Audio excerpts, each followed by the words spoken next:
Hey you guys, here's the Epic option. So once you get on this URL, getepic.com/students, you can select your class. If this comes up, you push on Mrs. Trailer's class. Our class code is PZY4899.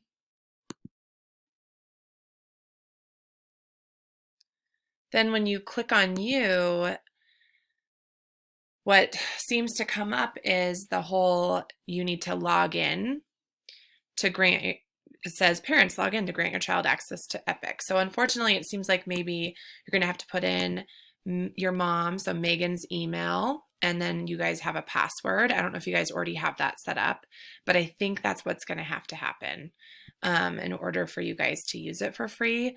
I've explored it a little bit. I went through other kids' accounts, and it kind of seems like that's the deal. It wasn't like that last spring or last year when I was using this with kids, and so I'm not really sure why that's happening. So if you guys can't get that to work, let me know and we can work on it. So after you log in, then you should be able to read lots of different books. But like I said, let me know if you guys can't get this part to work and we can work on that.